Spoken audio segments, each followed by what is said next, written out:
जोमेटो का आईपीओ को आप कितना देख रहे हैं, कैसे देख रहे हैं, और उसको क्या करना चाहिए? उसमें कहीं कुछ स्कोप दिखता है कि थोड़ा सा डिटेल में?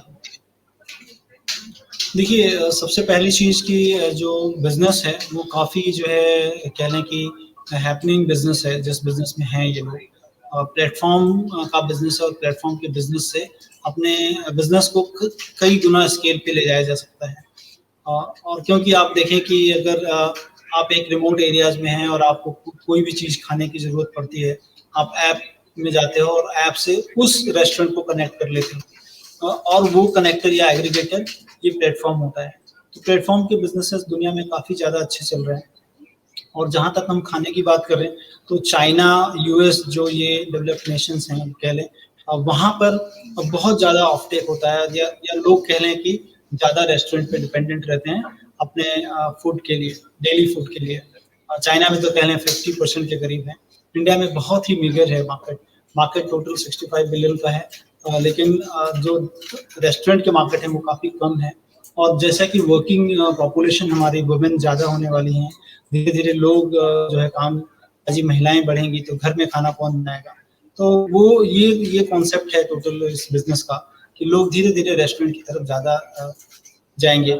और वो अभी तक कंपनी तो कह लें कि एबिटा लॉस है कंपनी का। लास्ट के 9 मंथ्स के फाइनेंशियल्स को देखेंगे तो बहुत ही उत्साहवर्धक रहे हैं इसमें। इनके कह लें कि जो डिस्काउंट्स थे जो देते थे आपको वो कम कर दिया इन्होंने। इनके डिलीवरी चार्जेस में कमी आई है। और कह लें कि जो यूनिट लेवल होता है कि अगर आप यूनिट लेवल पे हम बिजनेस को देखते हैं कि एक ऑर्डर के पेटे में, मतलब एक ऑर्डर के बदले में कंपनी कितना लॉस या जो है मुनाफा आ रहा है। तो 9 मंथ्स में इनको मुनाफा आना चालू हुआ है। इनके अदर जो कॉस्ट है, जो फिक्स इनकम जिसे कहते हैं, उसके कारण कंपनी का जो एबिटा 9 मंथ्स में 200 करोड़ के करीब का लॉस है, जो कि पिछले साल अगर देखें तो 2200 करोड़ था। तो ये एक ह्यूज कंपनी के बिजनेस फंडामेंटल में देखने को मिले हैं।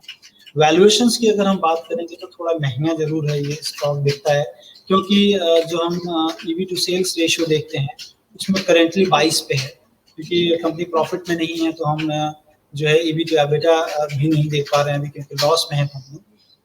जो चाइना में जो सबसे बड़ी ब्यूटिन बोल की कंपनी है उसको देख लें, या फिर यूएस की कई कंपनियां हैं, तो उन कंपनियों से कंपेयर करेंगे तो 2024 में ईवी टू सेल्स 5 का आ रहा है जोमेटो का।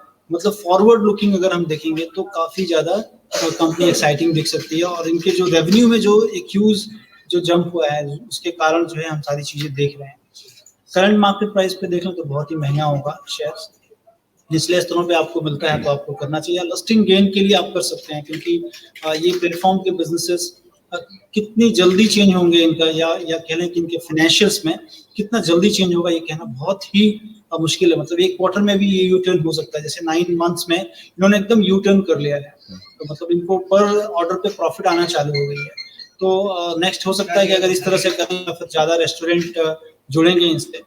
और कोविड सिचुएशन में थोड़ी सी, और अगर कोविड सिचुएशन नहीं रहता तो शायद ये कंपनी प्रॉफिट में भी आ सकती थी इस साल। कोविड सिचुएशन में देखिए आप और हम थोड़ा सा अवॉइड करते हैं कि डिलीवरी फूड मंगाया जाए, क्योंकि लोग डिलीवर करने आते हैं आपके जो मर्केंडाइज है, और फिर आपको खाना शायद उनसे लेना अच्छा नहीं लगता, तो लोगों ने थोड़ा कम ऑर्डर किए हैं। लेकिन अगर ये सिचुएशन ठीक होगी तो सारे लोग ज़्यादा मैक्सिमम लोग ऑर्डर करेंगे और चीज़ें और अच्छी होंगी। मार्केट कैप जो है अगर देखें 60,000 करोड़ के करीब का मार्केट कैप होगा कंपनी का मौजूदा जिस पे लिस्टिंग होगी। तो और इसमें सबसे बड़ा जो फायदा नौकरी को हुआ है, क्योंकि इन्फोएस ने काफी पहले ही बिजनेस के स्टार्टिंग में, पहले कि 2010-11 में ही इन्होंने पैसे डाल दिए थे कंपनी में, और 77 गुना उनको लाभ हो चुका है। मतलब आप समझिए कि अब हम पैसा डालें तो कितना कमा सकते हैं। वो ऑलरेडी जो प्रीवियस इन्वेस्टर थे उन्होंने काफी अच्छे पैसे बना लिए हैं इस बिजनेस में, अर्ली इन्वेस्टर के नाते। अब कंपनी का आईपीओ आ रहा है और कंपनी का 900 करोड़ रुपया समझिए कि कंपनी जो उठाएगी 9,375 करोड़ का है, उसमें 9,000 करोड़ कंपनी खुद के लिए ले रही है और 375 इन्फोएस में जा रहा है। अब जो 9,000 करोड़ है, मुझे लग रहा है कि ये इन्होंने बोला है कि हम ऑर्गेनिक और इनऑर्गेनिक एक्सपेंशन करेंगे।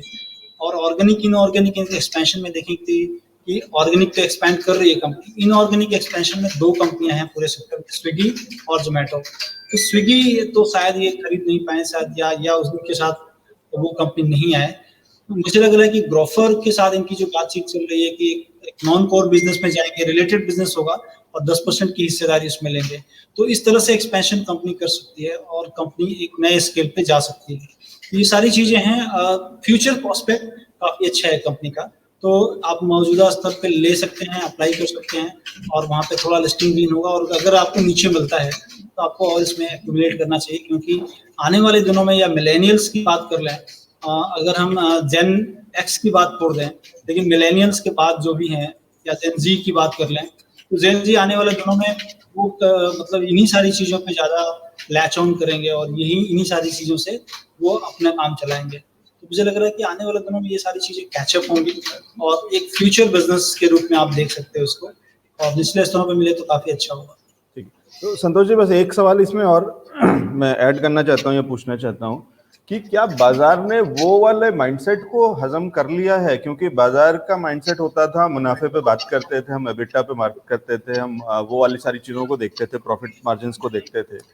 स्टार्टअप का एक माइंडसेट होता है जहाँ कैश बर्न की बात होती है, जहाँ पैसे और डालते जाते हैं, जहाँ वैल्यूएशंस की बात होती है, जबकि कंपनी घाटे में होती है।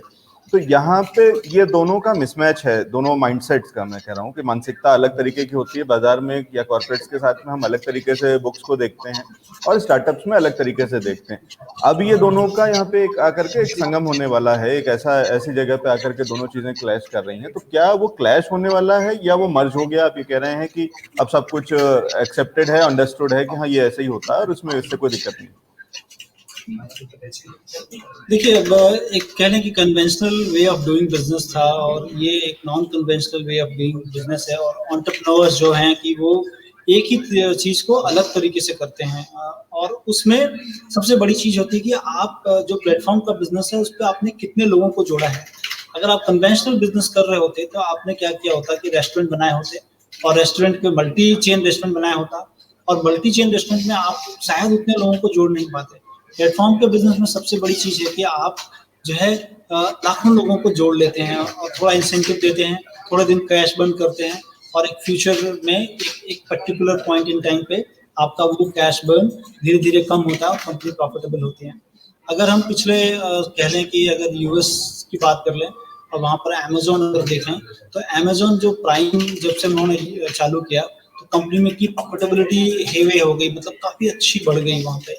और इस कंपनी में भी जो जोमेटो प्रो बोल के है, जिसमें कि काफ़ी लोगों को उन्होंने ऐड किया है और मेंबरशिप दे रहे हैं, जहाँ पर कि आप कभी भी डाइनिंग आउट जाएं तो आपको एक फ्लैट जो है डिस्काउंट मिलेगा आपको रेस्टोरेंट पे, और उसके लिए आपको कुछ फीस देना होगा।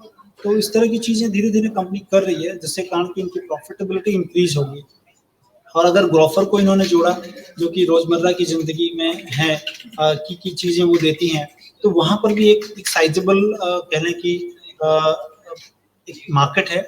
और उस मार्केट में अगर मुझे पता नहीं है एलेक्स जी, आपने शायद कभी ग्रोफर यूज किया है कि नहीं, मैं तो काफी यूज करता हूँ, और उसमें जो ईज ऑफ डूइंग कह लें कि ईज ऑफ ऑर्डरिंग है ग्रोफर का, मैं जियो भी यूज करता हूँ, रिलायंस जियो का प्लेटफॉर्म अभी उतना ज्यादा ईज ऑफ डूइंग नहीं है जितना कि ग्रोफर का है, या कह लें कि बिग बास्केट का है। तो ये दोनों कंपनियां काफी अच्छा कर रही हैं, यंग माइंड्स हैं, और इन्होंने जो टेक्नोलॉजी प्लेटफॉर्म को बहुत ही अच्छी तरह यूज किया है, जो कि कन्वेंशनल जो कंपनियां अभी भी उनके पीछे चल रही हैं। मैं आज ही एक रिपोर्ट पढ़ रहा था कि टाटा जैसी कंपनी है जिसने कि बिग बास्केट को लिया है, उसमें जो मिंत्रा के जो फाउंडर थे ना, उनको अपने टेक्नोलॉजी हेड बनाया उन्होंने, और 1mg के जो फाउंडर थे उनको भी उन्होंने लिया है। मतलब उनको इस बात से कुछ नहीं है, मतलब वास्ता नहीं है कि हम एक ओल्ड इकोनॉमी की कंपनी है और हम नए लोगों को नहीं लेते हैं। तो एक यू टर्न मतलब ओल्ड इकोनॉमी जैसी कंपनियों में भी हम देख रहे हैं, और वो एक बड़ी चीज टाटा भी करने वाली है, जो कि बिग बास्केट को लिया उन्होंने और उस पर करने वाली है। टाटा तो मेजरली इन्वेस्ट कर रहा है, बहुत सारे ऐसे स्टार्टअप्स में 1mg में बड़ा स्टेक लिया है। शुरुआत इन्होंने बहुत पहले बहुत सारी कंपनी से कर दिया था। लेकिन मैं अभी भी सर वो सवाल पे ही वापस आ रहा हूँ कि मैं बाजार की बात कर रहा हूँ। बाजार की मानसिकता बदल गई कि स्टार्टअप्स हैं, ये कैश बर्न करते हैं, इनका प्रॉफिट नहीं देखना है हमें, कोई बात नहीं, इसका पोटेंशियल देखना है और इसमें इन्वेस्ट कर दो, इसका IPO आ रहा है तो इसमें लिस्टिंग के लिए हम फॉर्म भर दें। देखिए, स्टार्टअप में सारी चीज़ें तो सक्सेस नहीं होंगी, सक्सेसफुल रेट काफ़ी कम है, लेकिन आपको समझना होगा कि कौन सी बिज़नेस सक्सेस पे जा सकती हैं, या उनके पीछे जो यंग माइंड्स हैं वो कितने क्लियर हैं अपने थॉट प्रोसेस में कि बिज़नेस को प्रॉफिटेबिलिटी में कन्वर्ट किया जा सकता है। क्योंकि अगर conventional way of doing business है, उसको ब्रेक करना है, तो आपको थोड़े दिन तो कैश बर्न करना ही पड़ता है। लेकिन कंपनियाँ प्रॉफिटेबल होंगी, कितने ज़्यादा लोगों को जोड़ सकते हैं और वैल्यू कैसे क्रिएट कर सकते हैं, और उनको उसके साथ-साथ जो प्लेटफ़ॉर्म पे जुड़ते हैं, कितना रिलेटेड प्रोडक्ट्स आप ज़्यादा उनको बेच सकते हो। तो ये सारी चीज़ें, जैसे अमेज़न की ही बात करें हम, तो अमेज़न का जो प्लेटफ़ॉर्म है एलेक्स जी, कितना डाइवर्सिफ़ाइड है, क्या चीज़ें नहीं है। आप उसमें मूवी भी देख रहे हो, आपके घर के रोज़मर्रा की चीज़ें भी ले रहे हो, आप एक पेमेंट ऑप्शंस भी दे रहा हो। तो मतलब आप कुछ भी कर लो, अमेज़न जो है आपसे कुछ ना कुछ कमा रहा है। तो वो जो आप उस थॉट पे प्रोसेस है, आप उस पे अगर फाउंडर इंडिया भी देख सकते हैं सर। ओके, ठीक है। हाँ, तो ये सारी चीज़ें हैं। तो ये सारी चीज़ें अगर कह लें कि इंटीग्रेट होती हैं, तो बिज़नेस एक बड़े स्केल पे पहुँच जाता है। ठीक है, मैं आपकी बात से सहमत हूँ और कुछ चीज़ें जो आपने अभी यहाँ पे कम बताई हैं, वो मैं आपसे उसके लिए नाराज़ हूँ कि आपने कुछ भेदभाव करा है। आपने अपने वीडियो में ज़्यादा डिटेल्स दी थी और आपने फाउंडर इंडिया के चैनल पे जब वो डिस्कशन हुआ है, तो आपने कुछ कम दी हैं, लेकिन फिर मैंने उसकी भरपाई इस तरीके से कर दी है कि वो लिंक मैंने शेयर कर दिया है कमेंट्स के अंदर में, तो दर्शकों के लिए वो लिंक वहाँ उपलब्ध है, जो कि संतोष सर ने अपने चैनल पे इक्विटी फंडा पे जो एक डिटेल्ड एनालिसिस दिया है ज़ोमैटो के आईपीओ पे, तो वो जरूर देख लीजिए और वहां से आपको इसके बारे में और जानकारी सारी ठीक से मिल जाएगी। तो कुछ अभी हमने डिस्कस कर लिया और कुछ चीजें आपको जो अभी हम नहीं कर पाए वो वहां पे मिल जाएंगी। बहुत शुक्रिया संतोष सर हमारे साथ में जुड़ने के लिए और ये सारी जानकारी शेयर करने के लिए। Thank you so much. Thank you.